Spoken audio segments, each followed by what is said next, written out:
She was already gone. At least that's what the physics of the situation coldly promised Nancy Reed as her right foot hit the brake pedal and found nothing. Not resistance, not a soft give, nothing. The kind of nothing that tells your body before your brain can even catch up that you are about to die. She had survived a brutal morning. A coffee spilled across her laptop, a passive-aggressive email from her supervisor, the mild guilt of borrowing Dana's car because her own was still sitting in the shop on 9th.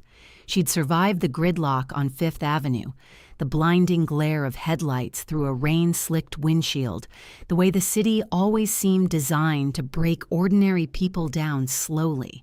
But she was not going to survive this. The intersection ahead was alive. Taxis, pedestrians, food carts. A city completely unaware that a dead metal machine was hurtling toward them at 47 miles per hour with no intention of stopping. Nancy yanked the emergency brake. The wheel screamed at the horn, every instinct firing at once, every action useless because someone had already decided, with the kind of cold, professional precision that leaves no fingerprints, that tonight was the night Nancy Reed ceased to exist. She braced, squeezed her eyes shut, whispered something that wasn't quite a prayer but wasn't quite not one either. Then the world detonated, not into the intersection, into her. A wall of matte black carbon fiber and raw mechanical force slammed into the driver's side of her vehicle, with a sound like God dropping something. The impact redirected her car in a violent arc, and then the concrete barrier at the edge of the road swallowed the momentum whole, crumpling steel and spraying glass across the wet asphalt like scattered teeth. For 3 full seconds there was only ringing. Then the door was ripped open. Not unlocked, not opened, ripped. Hinges screaming in protest, metal bending to someone's will as easily as paper. And he was there. Dark hair fallen across a sharp, uncompromising face, a jawline carved like a verdict, dark eyes that didn't hold panic, didn't hold confusion, held only a cold, focused calculation that somehow, inexplicably, made her feel safer than she had ever felt in her life. His tailored black suit was destroyed. The left sleeve of his white button-down had torn entirely from the shoulder, and the violence of it had done what no boardroom, no photograph, no whispered rumor about Kong Cho Day had ever managed to do. It had made him human, because beneath the ruined fabric was skin, ink-covered, story-covered, brutal, history-covered skin. Tattoos crawling up his forearm, his neck, disappearing beneath the wreckage of a suit that probably cost more than her car. He dropped to one knee on the shattered glass, didn't flinch, didn't look at his demolished Lamborghini, still hissing steam against the barrier behind him. A multi-million-dollar machine he had steered deliberately into her path, used like a weapon pointed at fate itself. His hands closed around her. Nancy's fingers, without permission from her brain, seized the torn lapel of his jacket, gripping, holding on, because every other solid thing in her world had just been proven temporary. "Don't move," he said, low, controlled. Oh, the voice of a man who had never, in his entire life, needed to raise it. His eyes weren't on her. They were on the shadows beyond the wreckage. The blinking car alarms, the gathering crowd, the bodyguards sprinting toward them in dark suits. And somewhere in that chaos, something else. Something that had been watching. Something that had expected to see her broken body in an intersection and had gotten this instead. Behind them, one of his men covered his mouth in disbelief. Around them, strangers lifted phones with shaking hands, recording what looked like an accident. Only Cho Day knew it wasn't. He had watched over Nancy Reed from the dark for longer than she would ever know, had kept his distance, had kept his rules, had told himself, well, with the kind of discipline that had built him an empire from nothing, and blood and sheer terrifying will, that she was safer if he never stepped into the light. He had just blown that entirely. He had sacrificed a $4 million car to save her life. and as he wrapped one tattooed arm around her trembling shoulders, rain beginning to fall in cold, deliberate sheets across the neon-lit city, he understood with perfect clarity what that meant. He had just shown every enemy he had ever made exactly where to aim. Now there was only one option. He pulled her closer, jaw tight, eyes still locked on the dark. He would sacrifice the car. He would sacrifice the distance. He would sacrifice every careful wall he had ever constructed around his empire and his chest, and the part of him that was still, somehow, capable of this. But he would not sacrifice her.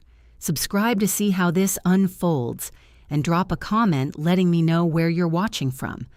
I would love to say hello to you, just to know how far our story is reaching. He didn't wait for the sirens. The moment Nancy's weight settled against his chest, Cho Dae was already moving. One arm locked around her back, the other sweeping beneath her knees, lifting her from the wreckage as though the glass and steam and crumpled metal were simply inconveniences the universe had scattered in his path. She made a sound, something between a gasp and a protest.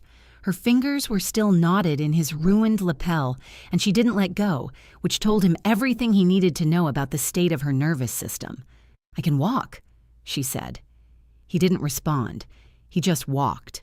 Behind him, his Lamborghini sat demolished against the concrete barrier, hood crumpled like paper, steam rising from the engine in slow, indifferent columns. $4 million. Gone. He hadn't looked at it twice. Around them, the crowd had thickened into a wall of open mouths and raised phones, the city doing what the city always did, turning catastrophe into content before the dust had even settled. A woman near the curb was crying. A man in a yellow jacket was shouting something in the direction of the intersection. 2 police cruisers were already screaming toward them from 3 blocks east, their lights painting the wet asphalt in alternating red and blue. Cho Dae's head of security, a broad-shouldered man named Yoon who had worked for him for 11 years and prided himself on never being caught off guard, or met them at the edge of the scene with the expression of someone who had just watched their employer detonate a very expensive and very deliberate grenade, composed, as always, in the particular way of a man who had already decided what his face should be doing before he arrived. "Sir," the black SUV. "Now. The authorities are Yoon." One word, flat as a blade laid on a table. Yoon moved. The back door of the armored Escalade was open before they reached it. Cho Dae folded Nancy inside with a steadiness that bordered on unsettling. Not rushed, not panicked, just certain. And slid in after her, pulling the door shut behind him as the vehicle began to move. Smooth. Immediate. The kind of exit that had clearly been rehearsed, though not for this exact scenario. Nancy sat upright the moment the door closed, or tried to, and her hands were shaking in her lap. Fine tremors she was clearly attempting to suppress, pressing her palms flat against her thighs, which only made them more visible. Her tan trench coat was torn at the left shoulder. There was a thin cut along her collarbone, barely deep enough to matter, but it had bled a little, and the sight of it produced something uncomfortable in Cho Dae's chest that he filed away to examine later. "Who are you?" she said. Not a question. A demand, delivered in a voice that shook only slightly and hated itself for it. "Cho Dae. That's a name. I asked who you are." He looked at her then. Really looked. Her long braids were disheveled, several falling across her face, and she didn't push them back. Her eyes were dark and direct and furious, in the way that only genuine terror, fully metabolized into adrenaline, can make a person furious. The tattoos on her wrist caught the passing light from the street, delicate lines, intentional, a language written on her skin that nobody had bothered to learn yet. She was gripping her own knee so hard her knuckles had paled. She was not going to fall apart. He could see that clearly. She was going to demand answers from a man whose last 3 enemies had disappeared from the city entirely. and she was going to do it in a wrecked trench coat with glass fragments still caught in her braids, and something about that steadied something in him that hadn't realized it needed steadying. "Someone cut your brake lines," he said. The color left her face. "What?" "This wasn't an accident." He kept his voice level, informational. "Your car was tampered with. I'll explain what I can when we're somewhere secure." "Somewhere?" She stopped, looked at the tinted windows, the driver she couldn't see clearly, the way the city was already falling away behind them. "I'm not going anywhere with you. I don't know you. I need to call the police. I need to call—" She reached for her bag and found it wasn't there. Left in the wreckage. Her jaw tightened. "I need my phone." Choday reached into his interior jacket pocket, produced his own, and held it out. She stared at it like it might bite her. "You just destroyed your car to stop mine," she said slowly. "A car that costs more than my apartment building. Why?" He held her gaze. "Because you were going to die. People almost die in traffic every day. Strangers don't—" She gestured at the phone, the vehicle, him. "Do this." "I'm not a stranger." The SUV moved through a yellow light. Rain had begun in earnest now, drumming against the roof in a low, steady rhythm. "Take the phone," he said. "Call whoever you need to call. Then let me get you somewhere safe, and I will answer every question you're willing to ask." She took the phone. Her hands had almost stopped shaking. The penthouse occupied the top 2 floors of a building that didn't advertise itself. No corporate logo above the entrance, no doorman in a costume uniform, just a polished black facade in a part of the city where discretion was the primary architectural feature. The elevator required a key card and a biometric scan, which Nancy watched with an expression that had moved past shock and arrived somewhere in the territory of grim, focused attention. And the doors opened directly into the residence. She stepped out and stopped. It wasn't what she'd expected. She couldn't have said precisely what she'd expected. Something colder, maybe. More overtly threatening. Something that looked like power the way a fist looks like power. Instead, the space was floor-to-ceiling glass on 3 sides. The city spread below them like a living circuit board. Every light a signal. Every shadow a system. The interior was precise and spare. Dark wood, clean lines, a few objects placed with the kind of intentionality that suggested each one had been chosen rather than acquired. One wall held a painting, large and abstract, all controlled fury in deep blacks and arterial reds. It looked, she thought, like the interior of a mind that had learned to keep everything extremely organized because the alternative was chaos it couldn't afford. "Bathroom is through that hall," Choday said, moving to a side table and opening a first aid kit with the practiced efficiency of someone who kept one in every room. "There's clothing in the second drawer of the wardrobe. Help yourself to whatever fits." "I'm not staying." "You don't have to stay." He set the kit on the counter. "But your car is evidence at a crime scene. Your phone is in that same wreckage, and whoever cut those lines is aware that you survived. Leaving alone tonight would be the most effective way to finish what they started." Nancy stood in the center of the room, rain-damp and bleeding slightly and furious, and stared at him. "Why do you know who I am?" she said. You said you weren't a stranger. What does that mean? Have you been watching me?" He didn't look away. "Yes." The word landed in the room like a stone dropped in still water. "Why?" He crossed to the window. Below them, the city moved in its usual indifferent rhythm, 10,000 lives happening simultaneously, none of them aware of this conversation. He was quiet long enough that she started to speak again, and then he said, "Your father owed a debt. He settled it 8 years ago. I considered it finished." A pause. "I kept an eye on you afterward, to make sure it stayed finished." Nancy went very still. "My father has been dead for 6 years." "I know. So why were you still—" "I don't have a good answer for that." He said it simply. No deflection, no performance of indifference. Just the plain, In slightly uncomfortable truth of a man who had done something he couldn't entirely explain and had decided not to lie about it. I kept watching because I wanted to. That's the honest version. She sat down on the arm of the sofa. Not because she chose to, he suspected, but because her legs made the decision for her. "Someone tried to kill me tonight," she said quietly, working through it. "Yes. And you think it's connected to you?" "I think someone used you to get to me. Which means, until I understand who and why, you are the most vulnerable person in this city." He turned from the window. "I know you want to leave. I know this isn't a situation you chose, but I am asking you, not ordering, asking, to let me keep you safe until I can fix this." She looked at him for a long moment. Now the cut on her collarbone had dried to a thin, dark line. Glass caught in her braids caught the light. "One night," she said, "and you answer every question I ask." Agreed.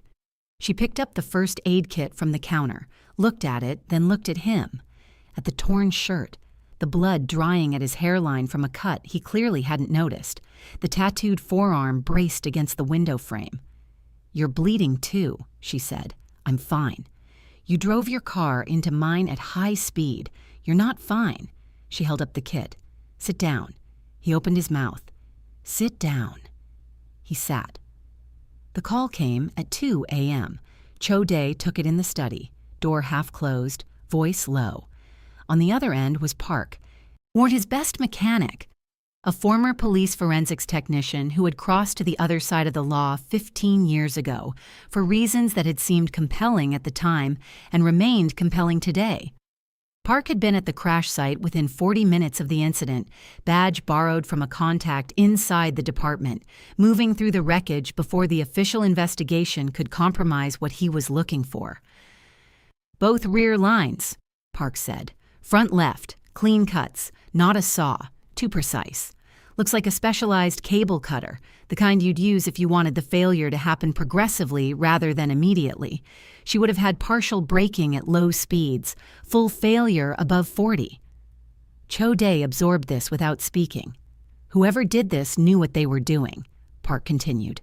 "This isn't a street-level job. No amateur touches brake lines this cleanly. This is someone with technical training and enough access to the vehicle to work on it undetected, which means they knew where the car was parked, how long it would be there, and that she'd be driving it tonight." "How long would the job have taken?" 40 minutes, maybe less for someone practiced. It was parked outside her building, street level, no garage. A pause.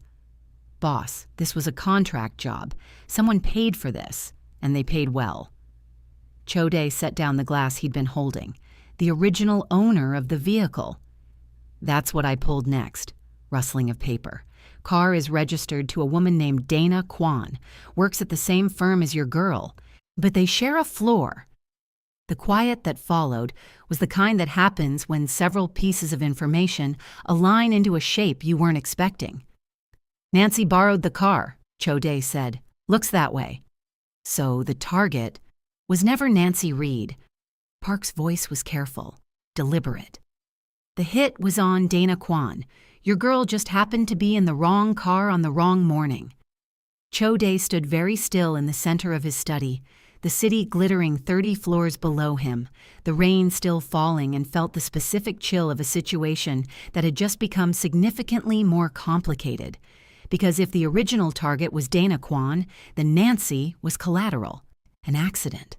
An innocent woman who had borrowed a co-worker's car and driven herself directly into someone else's assassination, and which meant Cho Dae had blown his cover. The years of careful distance, the shadows he'd kept to, the discipline of never letting anyone connect him to her. For a woman who hadn't even been the intended victim, and now the people responsible knew exactly what he'd done.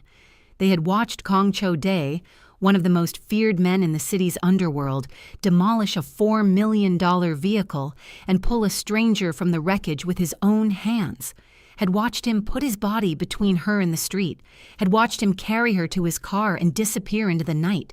They knew, which meant they now knew something far more dangerous than any intelligence they'd been sent to collect. They knew she was his weakness. "Find out who ordered the hit on Donna Kwan," he said. "Everything. I want a name by morning." "And the Reed woman?" He looked toward the hallway. Through the half-open study door, in the faint light from the city, he could see the living room.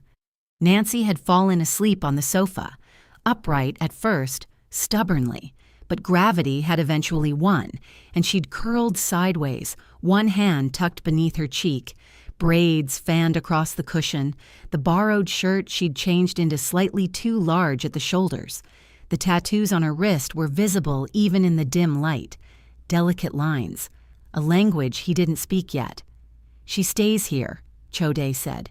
She found him at the kitchen counter at 6 in the morning, jacket gone, reading something on a tablet with the focused intensity of a man who had clearly not slept. The cut at his hairline had been cleaned and closed with 2 small butterfly strips, so the work slightly uneven in the way of a person who had done it themselves in poor lighting. Nancy had been awake for an hour, had lain on the sofa watching the city brighten outside the glass wall, turning the events of the previous night over and over like a stone she kept expecting to find something different on the underside of. Her car, the brake pedal, nothing. The sound of impact, his hands on her arms, her waist, lifting her out of the wreck as though her weight was simply not a factor he was willing to negotiate with. She poured herself coffee from the machine on the counter. It took her 30 seconds to figure out the interface, which was humbling, and sat across from him. He looked up. "You didn't sleep," she said. "Oh, I don't sleep much." "Is that a rich person thing or a criminal thing?" Something moved at the corner of his mouth, not quite a smile, an acknowledgement that a smile was somewhere in the vicinity. "My people found your car." She set down the mug. "And?" The brake lines were cut, professionally, all 3. He watched her absorb this. "The car belongs to a woman named Donna Kwan, your co-worker." The silence lasted 4 full seconds. "Dana," Nancy said, "you borrowed her car yesterday morning.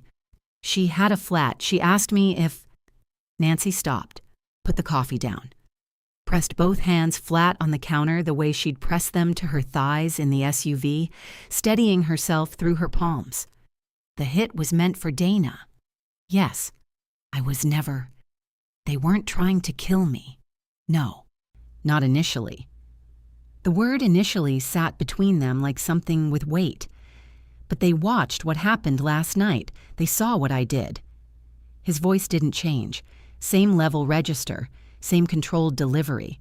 But something beneath it had shifted, and she was close enough now to hear it. "They know you matter to me, which means the situation has changed." Nancy looked at him, really looked. At the cut on his head, the dark hollows beneath his eyes from a sleepless night, the tattoos disappearing into the collar of his shirt, the hands that had lifted her from broken glass now resting quiet and still on the counter. "How?" she said. "How do I matter to you? You've been watching me from a distance for years. You don't know me." "No," he said. "I don't." "Then why?" "Because I know what it means when someone decides you're expendable." The words came out quiet and absolute. "I have spent my entire adult life making sure that no one I am responsible for gets to find out what that feels like." A pause. "You are, apparently, on that list. I didn't fully understand that until last night." The kitchen was very quiet. Rain again, soft this time, barely audible against the glass. Nancy picked up her coffee, took a slow sip. When she set it back down, something in her posture had shifted. Not softer exactly, but less braced. The way a person stands when they've decided to stop preparing for an impact. "Dana needs to be warned," she said. "My people are on it. Does she know what she's involved in? That's what I'm trying to determine." A pause, or something careful moving behind his eyes. She may have been closer to this than she understood. Nancy nodded slowly, looked at the tablet, the coffee, the rain-blurred city beyond the glass. "What happens now?" she asked. Choday was quiet for a moment. When he spoke, his voice had the particular quality of a man saying something true that cost him something. "Now I find out which one of my own people arranged this," he said, "because whoever ordered the hit on Dana Kwan, they used a method, a level of access, a specific kind of precision that doesn't come from outside my world." His jaw tightened, barely perceptibly. "It comes from inside it." Nancy set down her cup very carefully. "Someone in your organization," she said. "Yes. Tried to have someone killed, and now that you've stepped out of the shadows for me." She paused, or put it together in real time, watching his face. "Now they know exactly how to hurt you." He held her gaze and said nothing, because she had already said it perfectly. The rain continued. The city moved 30 floors below them, indifferent and enormous, full of systems and shadows and decisions made in the dark, and at a kitchen counter in a penthouse that was beginning to feel less like a fortress and more like a starting point, Nancy Reed looked at the most dangerous man she had ever been in a room with and understood, with the particular clarity that only genuine danger produces, that she had stopped being afraid of him sometime between the wreckage and the morning coffee. What she hadn't figured out yet was what to be instead. "Hold still," she said. It was mid-afternoon. The first aid kit was open on the coffee table. They had spent the morning in a careful, functional proximity. She reviewing Dana's situation on a phone Cho Day had arranged for her, he moving in and out of the study on calls she wasn't privy to, each of them orbiting the other with the slightly electric awareness of people who have not yet decided what the other one is to them. Then she'd seen him wince, reaching for a glass. A small thing, controlled immediately. But she'd seen it. 30 seconds of argument.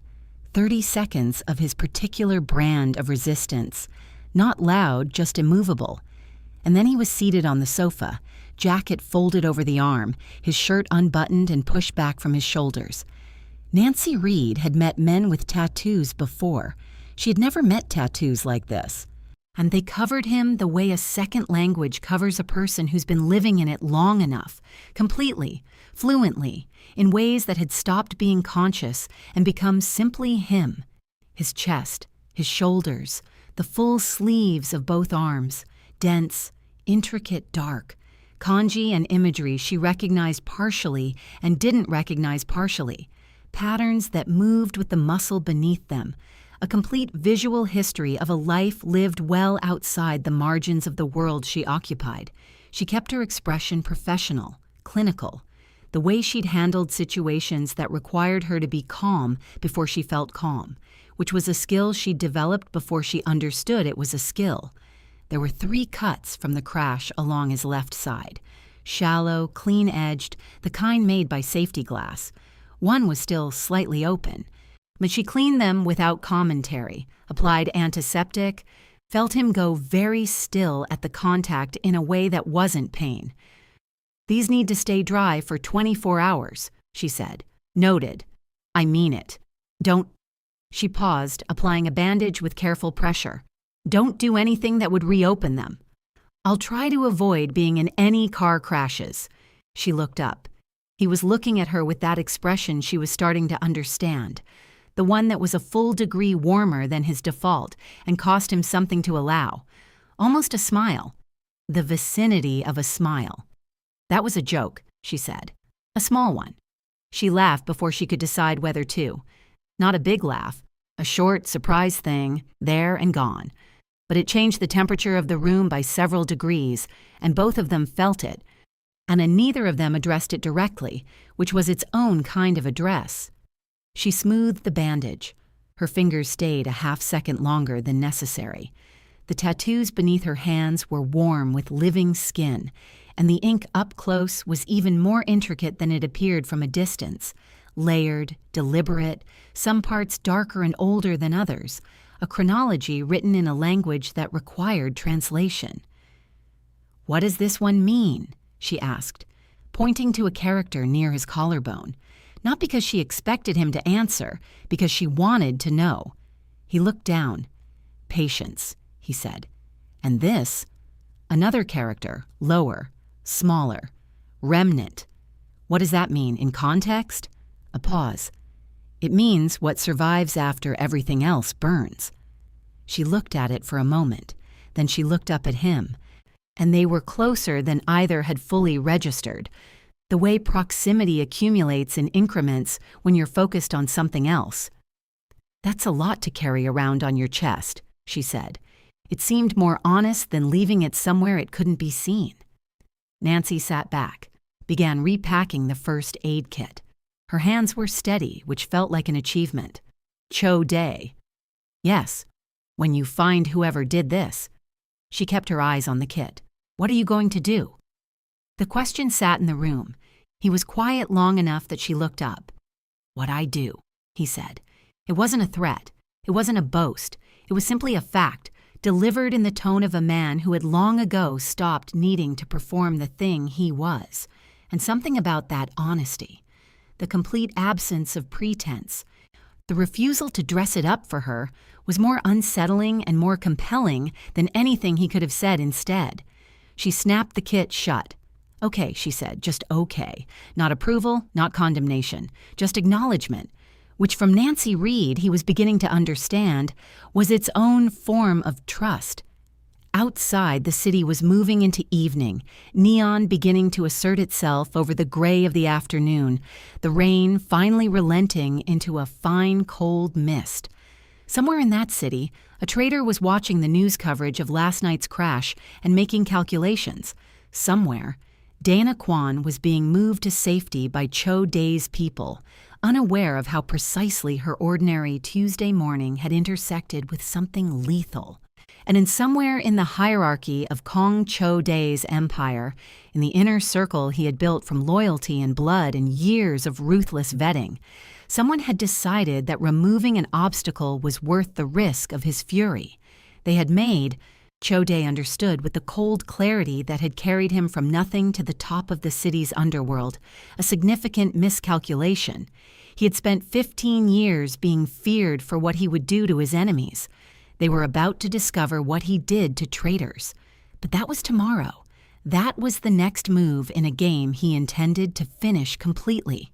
Tonight, in a penthouse 30 floors above a city that didn't know her name, Nancy Reed sat 3 feet away from him on a sofa, first aid kit in her lap, braids loose around her shoulders, or the small tattoos on her wrist catching the last of the afternoon light. She was looking at the city through the glass wall with an expression he couldn't entirely read, part wariness, part calculation, part something quieter and less nameable. She had borrowed a dead co-worker's car on a Tuesday morning. She had ended up here. She was not, he'd already established, a woman who fell apart. She was a woman who pressed her hands flat against surfaces and breathed and kept going, which was its own kind of armor, and he recognized it because he had built his own version of the same thing a long time ago. He had told himself for years that keeping his distance was keeping her safe.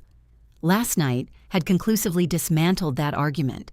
She was in his world now, not by choice, not by design, but by the particular cruelty of circumstance that cares nothing for the careful plans of careful people. And Kong Cho Day, who had spent his entire adult life operating from the position that attachment was a liability he could not afford, sat in the gathering evening light and understood, quietly, completely, with no drama and no resistance, that he was not going to let her go. He would burn his own empire to the ground before he let anyone touch her. The only question remaining was which one of his people had just made that necessary. The name came the following night, just before midnight.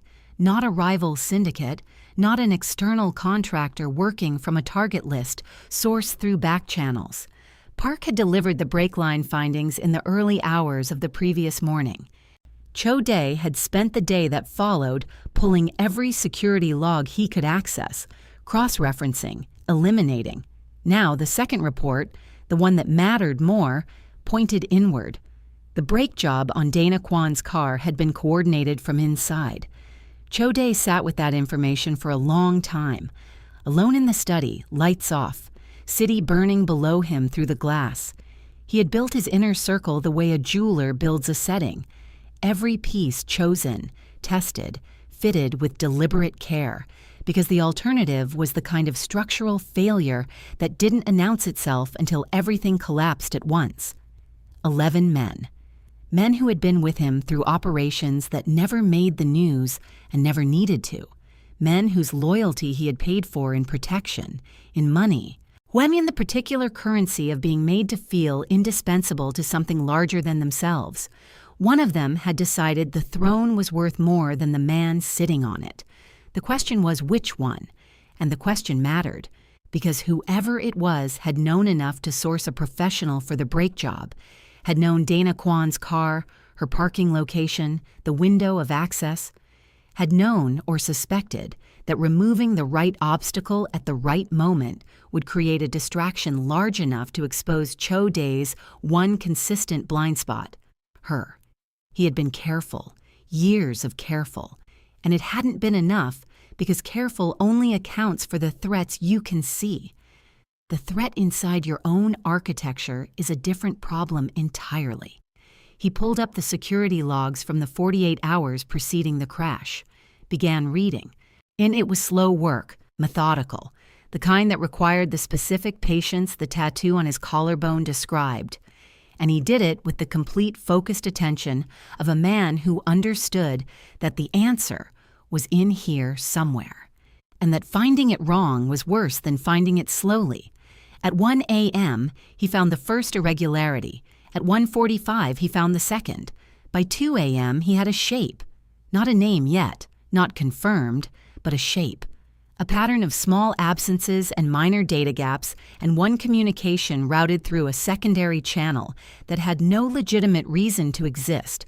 The kind of trail left by someone careful enough to cover most of it and not quite careful enough to cover all of it. Amateur mistakes dressed in professional clothing. He closed the tablet, sat in the dark. The shape belonged to Yoon. Yoon, who had worked for him for 11 years, who had met them at the crash scene with the expression of a man watching his employer make an inexplicable decision, who had been 3 feet away in the SUV during the ride to the penthouse, who knew this building's security layout, its entry protocols, its blind spots, because he had helped design all of them. Cho Dae sat with this for a long time, too.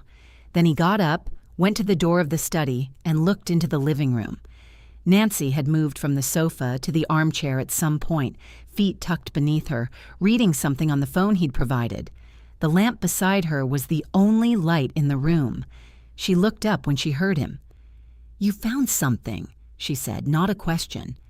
"I found a direction," he said. "I need to verify it before I act on it." "How long will that take?" "A day, maybe 2. She nodded, looked back at the phone, then back at him. "Are we safe here tonight?" He considered the question with the honesty it deserved. "As of right now," he said, "but I want you in a room with a locked door before midnight." She accepted that, looked at the lamp. "Then get some sleep. You're not useful to either of us running on nothing." He almost told her he didn't need sleep, stopped himself because it wasn't true, and she would know it wasn't true, and he had established with her, without entirely meaning to, a pattern of not saying things that weren't true. It was an unfamiliar pattern. He wasn't sure when it had started. He went to sleep at 3 a.m., and woke at 5 with the particular electric clarity of a body that has been resting with one ear open, and understood immediately before he'd fully processed why, that something had changed in the air pressure of the building. He was on his feet before the first alarm tripped. The penthouse's security system had 4 layers. The first was external: street-level monitoring, vehicle tracking, facial recognition on the building's approaches. The second was elevator and stairwell controls. The third was the floor itself. The fourth was the residence. Someone had disabled layers 1 and 2 simultaneously, which meant they knew the system, which meant Cho Dae's shape had just become a confirmation. He was in Nancy's doorway in 4 seconds. She was already awake, sitting up in bed, completely alert in the way of someone whose nervous system had spent the last 36 hours calibrated for exactly this. She looked at his face and got up without a word, reached for her shoes. "How many?" she said. "Unknown. Multiple." He crossed to the wardrobe, pulled out the case at the bottom that she hadn't asked about and he hadn't mentioned, and opened it. "Stay behind me. Move when I move. Stop when I stop." "Where are we going?" "Down." "The elevator—" "Not the elevator." He was already at the interior wall panel, pressing a sequence she couldn't follow in the low light. A section of the wall gave inward. Not dramatically, not with the theater of a secret passage in a film, just a quiet mechanical release, a door that looked like nothing until it didn't. Service corridor. It runs to the parking structure on the 3rd floor. There's a car there that isn't registered to anything connected to me. Nancy looked at the passage, looked at him. "You built an escape route into your own home." "I build escape routes into everything." He held the door. "Please." She went through. The corridor was narrow and utilitarian. Bare concrete, low lighting, the smell of the building's infrastructure. He moved behind her, phone out, pulling a feed from the one camera he'd kept off the main system precisely for this contingency.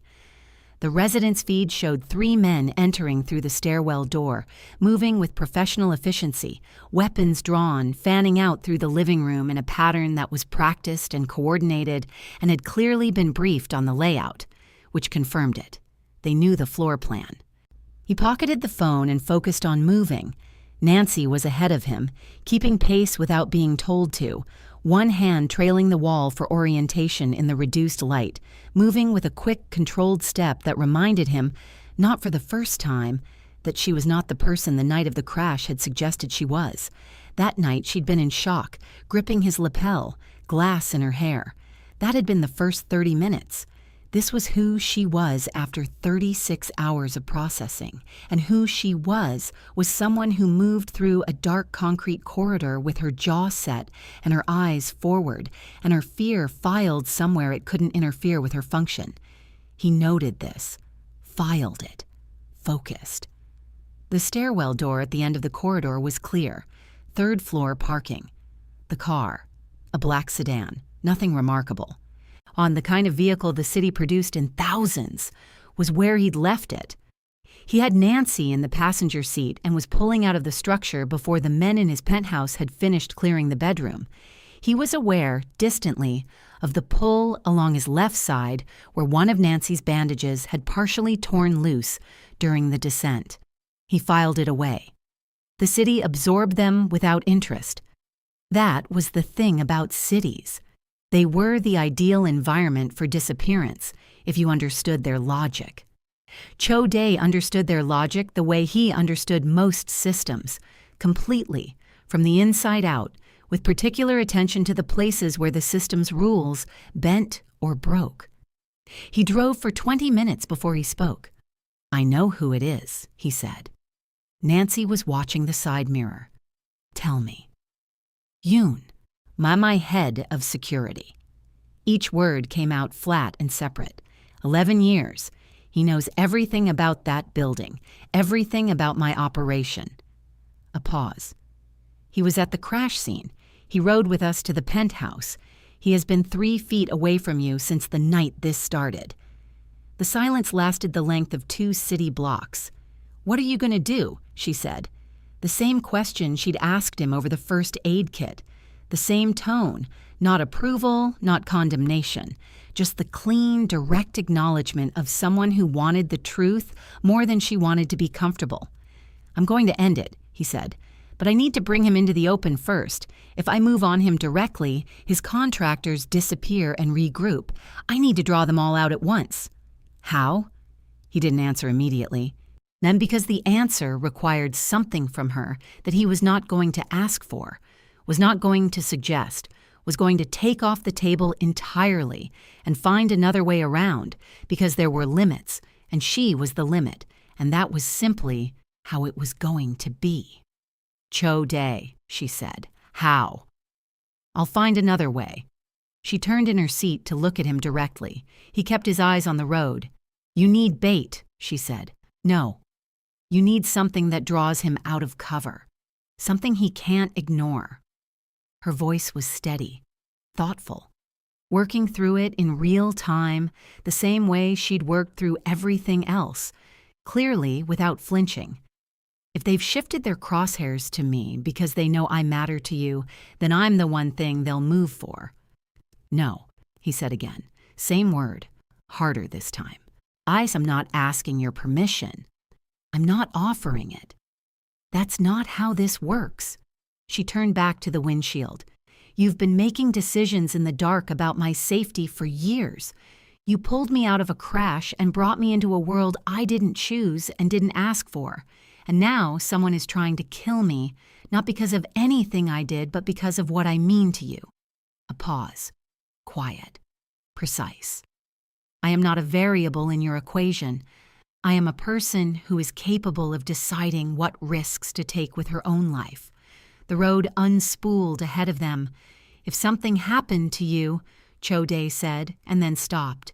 The sentence had started in a register he hadn't planned on, and he closed it before it could finish itself. Nancy said nothing. Just let the unfinished sentence occupy the car. If something happened to you, he tried again, controlled this time, the plan fails entirely. Then make sure something doesn't happen to me. She glanced at him. You're very good at that, apparently. You've been doing it for years. He said nothing for a long time. There would be parameters, he said finally. Obviously. You do exactly what I tell you. The moment I say, move, you move. No arguments, no independent decisions. Agreed. If at any point the situation becomes, Choday, her voice was quiet, I trust you. 3 words, delivered without drama, without weight, without any apparent awareness of what they cost her to say or what they did to the atmosphere inside the car, simply stated, like a fact she'd arrived at through evidence and was reporting accurately. He drove. The city moved around them. Somewhere ahead, a shipping yard sat dark and waiting at the edge of the water, and Yoon was in it, or would be, once they gave him a reason to be. Okay, Choday said. The rain came back that night like it had never left. The shipping yard occupied a sprawling stretch of the waterfront, container stacks rising like the walls of a maze, floodlights cutting hard white columns through the downpour, the sound of water on metal creating a constant low roar that swallowed footsteps and voices, and the specific silence of people waiting in the dark. The message had gone out through a channel Yoon monitored. One Choday had identified in the security logs, had said nothing about, had left open, like a door left unlocked for a reason. The message was simple. Nancy Reed was being moved to a secondary location. Transfer point the shipping yard midnight. And it was the kind of intelligence that would be impossible to ignore. They came with 8 men. Choday had 4 positioned in the container stacks before Yoon's convoy arrived, each one chosen personally, each one verified through a process that had taken the preceding hours and had been exhaustive and had still felt insufficient, because the lesson of the last 3 days was that sufficiency was a story you told yourself until it wasn't. Nancy was at the center of it, visible. Standing in the flood-lit open space between 2 container rows with her tan trench coat dark with rain, braids heavy with water, expression carved from something harder than the situation she was standing in, she had insisted on the trench coat. They'll recognize it from the crash footage, she'd said. Make it easy for them, he had argued. She had looked at him the way she looked at things she had already decided. She wore an earpiece. He was 40 feet away in the dark, and he could hear her breathing. Steady. He had told himself, building this plan through the previous hours, that it was operational, strategic. She was right that she was the most effective draw, and she was right that she was capable of holding her position, and the parameters were tight, and the coverage was solid, and the risk was contained, manageable. A word he had believed in his entire career. He had not accounted for what it would feel like to watch her stand in a floodlit yard in the rain waiting for men with guns. It felt like the brake pedal under her foot. Nothing. The convoy entered through the east gate at 11:58. 2 vehicles, 8 men, as projected, a moving in the same practice spread he'd seen on his penthouse security feed, briefed on the layout, confident in their numbers. Yoon was in the second vehicle.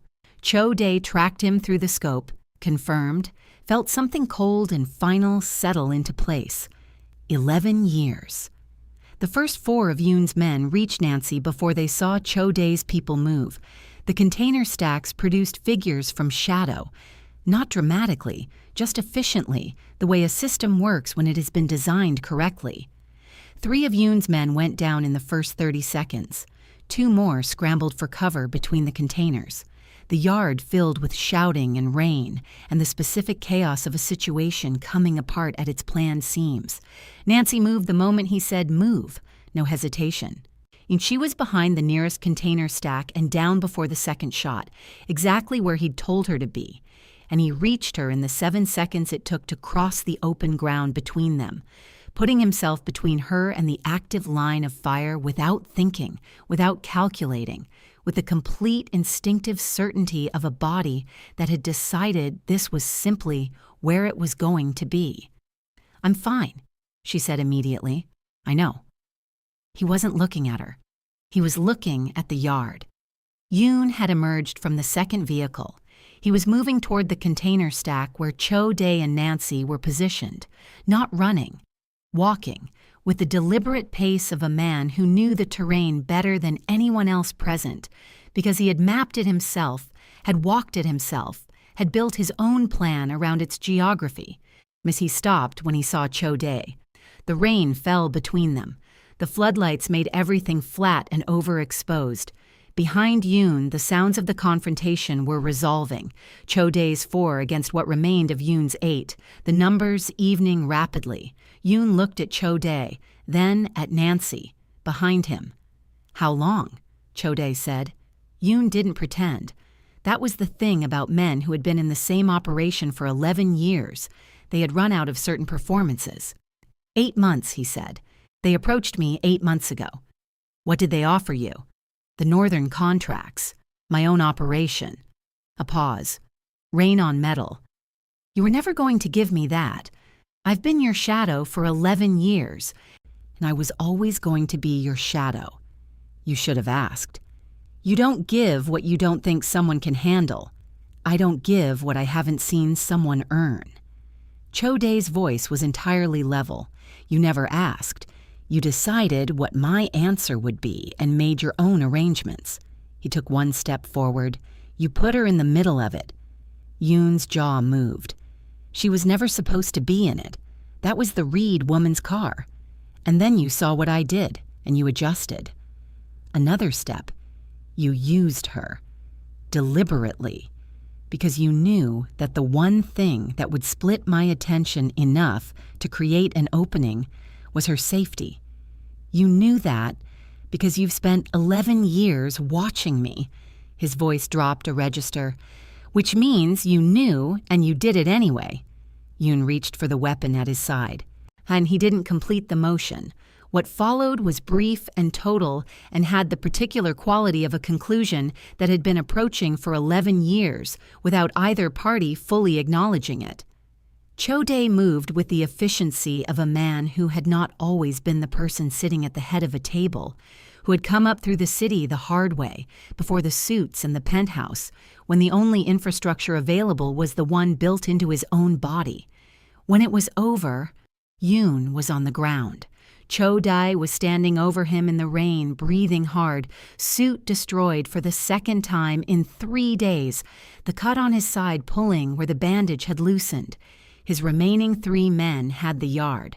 The other vehicles were secured. He heard her step out from behind the container. "Cho Dae." He turned. And she was standing in the rain, soaking, braids drenched, and she was looking at him with the expression he hadn't been able to read that first evening in the penthouse, the one that was part something quieter and less nameable. Except he could read it now, or was beginning to. She crossed the yard, stopped in front of him, looked at the blood on his hand, the reopened cut visible through his torn shirt, looked up at his face. "You need stitches this time," she said.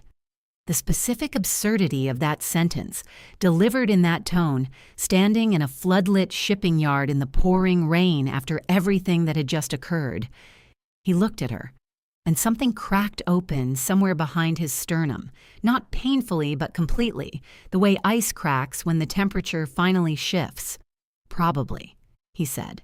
And she reached out and took his hand, not tenderly, practically, examining the cut with the same focused attention she'd brought to everything else, but she didn't let go after she'd looked, just held on. He let her. The weeks that followed were quiet in the way that cities are never actually quiet, just quieter, the volume of a particular frequency turned down while everything else continued. Cho Dae spent the first 10 days doing the work that followed a structural failure, methodical, unglamorous, the organizational equivalent of removing compromised material and testing what remained. 3 more members of the inner circle were connected to Yoon's operation, their involvement varying in degree, their exit from his organization varying in method. The northern contracts were reviewed and restructured. The new protocols were established for security architecture that he no longer trusted anyone else to design. He did most of this from a different location, a property outside the city, lower profile, surrounded by the kind of land that gave you reaction time. He did it with Nancy Reed 30 feet away in the main house, which was a fact he had arrived at through a series of decisions that had each seemed reasonable in isolation, and had collectively produced a situation he wasn't inclined to reverse. She went back to her firm remotely for the first 2 weeks, video calls, a laptop, the particular adaptability of a person who had decided that the world being temporarily unusual was not a sufficient reason to stop functioning in it. She asked him questions about what he was doing when she wanted to understand something. Ash accepted his answers without requiring more than he offered, and offered information about herself in the same measured way. Not withholding, not performing, just parceling out the true things at a pace that felt right. He learned about her father, the debt which she had known about in outline and not in detail, and which he told her the full truth of one evening without being asked, because she deserved it, and because the withholding had started to feel like a continuation of the pattern that had put her in a borrowed car with severed brake lines. She was quiet for a long time after, not angry, processing, the way she processed everything, completely, without deflection. "You could have just told me," she said, "years ago. You could have just said you felt responsible." "I know. Instead, you watched from a distance for 6 years, being cryptically protective, and nearly got me killed." "That's an accurate summary." She looked at him. "Don't do that again." "Watch from a distance? Make decisions about my safety without including me in them." She held his gaze. "I'm not something that needs to be managed. I'm someone who can be talked to. I understand that now." "You're going to have to keep understanding it, probably repeatedly." "I'm aware." She nodded, picked up her coffee. The conversation moved on naturally to something else, and he noted without ceremony that they had just had the only argument that had actually mattered and had come through it with both positions intact and the space between them somehow larger rather than smaller. That was new. Dana Kwan, it emerged, had been involved in something she hadn't fully understood the shape of, a financial arrangement with one of Yoon's external contacts that had begun as an opportunity and revealed itself too late as a trap. She hadn't known about the brake job, the knowledge that her car had been rigged to kill her, that Nancy had driven it by pure coincidence, had produced in her a crisis that Cho Dae's people quietly helped her navigate, because she was a thread that connected to Nancy, and Nancy mattered, and things that mattered to Nancy had apparently become things he attended to. He noticed this shift in himself without alarm. It was simply accurate. The perimeter of what he was willing to protect had expanded, and the center of it was 30 feet away, making coffee in a property outside the city, while the rain came down again on the 3rd week of what had started as one night. He found her on the back terrace one evening. She was looking at the dark line of trees beyond the property, a glass of wine untouched on the railing beside her, and he stood in the doorway for a moment before she spoke without turning. I've been thinking about the thing you said, about the tattoo. He came to stand beside her. Which one? Remnant. What survives after everything burns? Yes. She turned the glass on the railing. Is that how you think of yourself? He considered the question. For a long time, he said. Yes. And now? The trees were dark. The rain was distant, coming in from the east, not here yet. The terrace light was warm behind them. And now I think it describes a starting point, he said, not a permanent state. She picked up the wine, took a slow sip, set it back down and turned to look at him, and the expression was fully readable now. Had been readable, he realized, for some time. He had just needed to learn the language. You know, she said, for someone whose entire professional identity is about control, you are remarkably bad at just saying things directly. I'm working on it. Work faster.